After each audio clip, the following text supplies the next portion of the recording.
Christy, there was no master plan in any of this. Marianne Shuko, Vicky Tapia, and I had never met.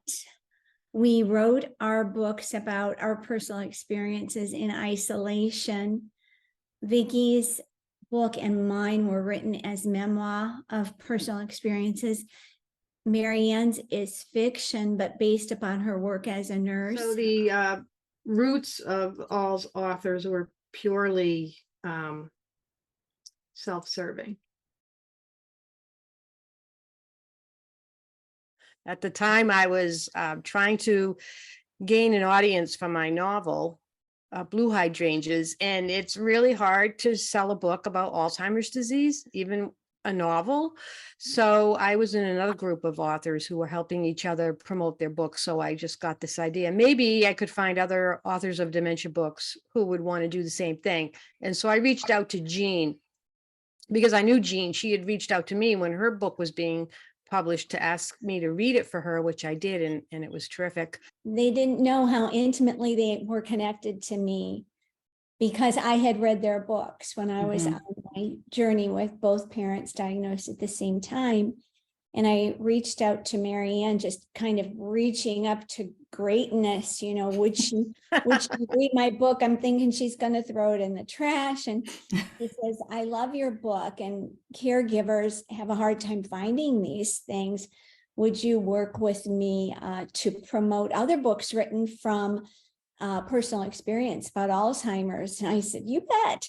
And she said, who else have you read? And I said, Vicky Tapia. And so, you know, that's how I came to it and how we started, just the three of us. I'd like to say I was like, whoa, what a great idea. But unfortunately, no, I didn't think that at first. I kind of thought, these are the people that I'm competing against, right? That doesn't make any sense. And but Marianne and Jean are quite persuasive. And towards the end of the first month, though, I mean, we were like, oh my goodness, there's all these books we didn't know existed. Well, what if we just started doing one a week and kept going? We had this triple sisterhood, you know, that we had experienced something that we knew was valuable, and we could have dropped it after a month, but our hearts were still connected, and we wanted to find other people who had that kind of experience to offer for the good of caregivers. Yeah. When we help each other, we're helping the caregivers discover resources. And maybe somebody who discovers my book, maybe they're in a different situation, and Vicky's book might be helpful, or Jean's book might be helpful. And we decided to promote our books together during Alzheimer's Awareness Month in June in 2000. That was 2015, and I think we sold some books, so much further disproved my theory. And we then moved forward and kind of stuck together. And so we did it, and we liked it, and we liked each other. So we were in constant contact, and we really liked each other. So when it was over, we put all that away, and then come around in the fall, it's National Caregiver Appreciation Month. So I reached out to them and said, do you guys want to do this again? And they were like, yeah. And so we did. And then we decided for the following June, we got back together and we said, let's do this again, but let's go bigger. Instead of just promoting the books on our own personal blogs, why don't we just start a blog? And why don't we invite other authors to post about their books? We thought, you know, maybe we should try for just a month, June, Alzheimer's Awareness Month, promoting a new book, Alzheimer's book, written from a personal experience every day, not counting weekends. So that'd be like 20 books for the month of June, and just see where it goes. And so we have to come up with a name. Who should we be? Who should we be? And it was probably Marianne who came up with AlzAuthors. And by the end of the month, we had accrued so many different books. We thought, well, we can't quit now. We decided to go for it. So we started looking for the authors and their books in Amazon. And so the goal was to find 20 authors. It was like 8 years ago. And now we have over 350 books that we have featured in this 8 years. And we read every page of every book, and we work personally with that author. And we have the podcast and the bookstore and the virtual events and the newsletter and so many things. We had like no plan. It wasn't like we sat down and wrote out a business plan in 2015. I have to be proud of what we have created. I'm very proud of that. I can't believe I'm part of it sometimes. My goodness. Very proud of the fact that we have created something so unique. I don't believe there's anything else out there for any other disease topic. And then the creation of the podcast, Marianne's Dream, Untangling Alzheimer's and Dementia. You know, people who podcast struggle to find guests for their podcast, but for us, we have 350 eager people who want to tell more about their experience. So that has been hugely successful. We have nearly 100 episodes of that. We have in that we continue to grow and we continue to have big ideas and to evolve, you know, as best as we can, because we are a very small team and we don't have a lot of money. And at some point, I would like to see through whether grants, a benefactor, whatever, that we can move this forward to be able to actually help pay people to do some of the things that we've lovingly done at no charge for the last 8 years. Every day we figure out more of our mission of connecting with authors who write from personal experience. We're looking for, always looking for new great books written in that area. Then the second part of that mission is connecting those books to people who need them, whether it's online on our website, through our newsletter, or through listening to a podcast with one of our authors, or through a custom caregiver collection. Yeah. Jean reached out to me with the most heartfelt, incredible email right after I launched my children's book. And I was like, who is this woman? So I did the blog post, but at the same time, I looked into what you guys were doing, and you made such an impression on me, Jean. I had launched my book, I guess, in the January timeframe, and you contacted me in the summer of 2016. And, you know, as we have all experienced, it's hard to sell these books, and you know how many people need them and how much there's a need for information, but there was this block, and your vision of uniting each other to uniting as writers and authors of this resources seemed to really fit for me. So that's why I was like, yes, I'd like to help. Although I had just come out of a period of intense isolation. My mother had had Alzheimer's for 14 years. I had been a pretty young caregiver in my early 30s. And nobody in my age group, none of my peers had any idea of what I was going through. At the same time, I was a writer and a reader, and I looked to books to survive.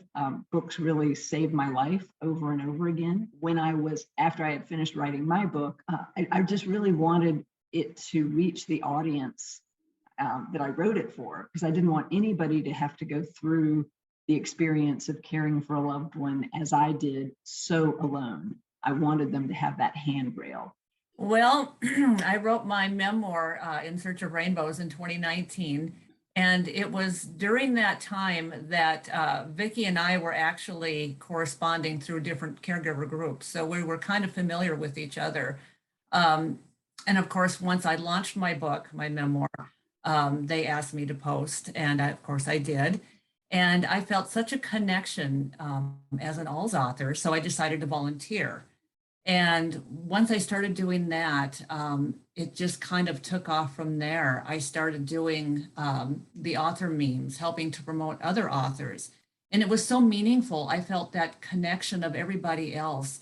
And, you know, like Anne said, that isolation, that the message that AlzAuthors always says, you are not alone. That's what really drew me in. I think that the camaraderie that we share is very special. Feels like such a sisterhood, and I'm just so grateful for all of these women.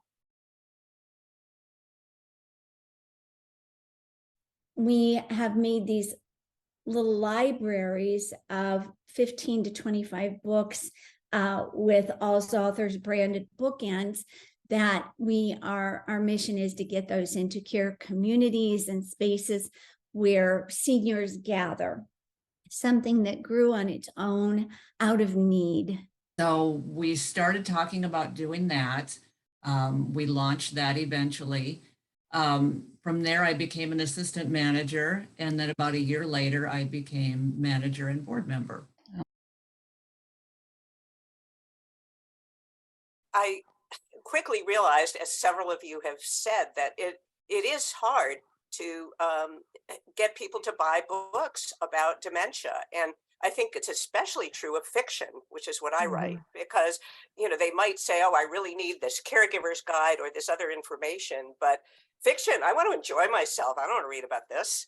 But I felt that with AlzAuthors, I could reach a wider group of people who are interested in books about dementia and hopefully help more people, because I did find out quickly that fiction does help people. It's really a wonderful group. We're all dedicated writers. We all share the same cause, and we all are very supportive of each other's work. It never feels like a competition to me at all.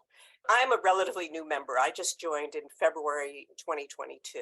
Acquisitions editor in charge of fiction. So in that role, I have started to and hope to continue discovering new novels and stories that can help other caregivers and families to cope with their own challenges dealing with a loved one who has dementia. I think I reeled myself in a little bit, but I did read Jean's book and it inspired me to share my story. I was like, wow, there's books out there, you know, that people are writing their true stories about this experience, which I had been looking for. So her book helped me in a couple ways. It helped me feel not alone, but also inspired me to write my own, because I said, I'm actually looking for my own story. I guess I should share it then. You know, as a daughter of a physician and a younger daughter and a younger physician, you know, it was sort of like its own unique story. So I said, I don't know if I was just Googling one day and I was like, are there authors that write about this? Is there a group? And I found AlzAuthors, and like immediately I was like, oh, I need to be one. I need this, like Ann said, I need like this sisterhood, but I need this group to feel part of, you know, other writers, but also people who have, you know, gone through this experience. And it's just such an important cause. And I like to promote, you know, our group. And I would just love to see it someday be the kind of thing that when you go to the doctor's office and your loved one's diagnosed, they hand you a pamphlet that says AlzAuthors. Marianne found me, I think, and she sent me an email and asked me if I'd be interested. And my first thought was, and I think I asked Marianne this, I'm like, how much is it going to cost me? You just have to write a blog, you have to do this.